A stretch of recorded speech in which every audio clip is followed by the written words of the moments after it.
Bangladesh cricket board এবং Sri Lanka cricket board যৌথভাবে ঘোষণা করেছে 2025 সালের শ্রীলঙ্কা সফরের পূর্ণাঙ্গ সূচি।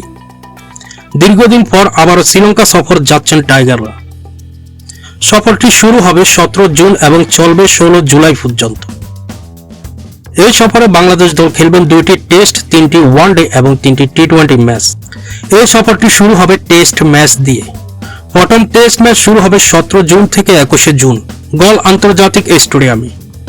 দ্বিতীয় টেস্ট ম্যাচটি 25 জুন থেকে 29 জুন এসএসসি কলম্বো স্টেডিয়ামে শুরু হবে দ্বিতীয় টেস্ট ম্যাচটি। এই সিরিজটি আইসিসি ওয়ার্ল্ড টেস্ট চ্যাম্পিয়নশিপের অন্তর্ভুক্ত এবং এই সফরে রয়েছে 3টি ওয়ানডে ম্যাচ। প্রথম ওয়ানডে 2 জুলাই এবং দ্বিতীয় ওয়ানডে 5 জুলাই। তৃতীয় ওয়ানডে 8 জুলাই পাল্লেকেলেতে শুরু হবে ম্যাচটি। এরপর রয়েছে 3টি টি-20 ম্যাচ। প্রথম টি-20 10 জুলাই, দ্বিতীয় টি-20 13 জুলাই, তৃতীয় টি-20 16 জুলাই বাংলাদেশ স্টেডিয়ামে শুরু হবে ম্যাচটি।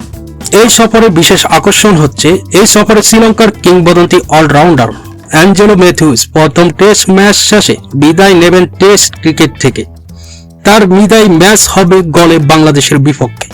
বাংলাদেশ দলের এই সফরকে কেন্দ্র করে ইতিমধ্যে দেশ বিদেশে গণমাধ্যমে আলোচনা শুরু হয়েছে।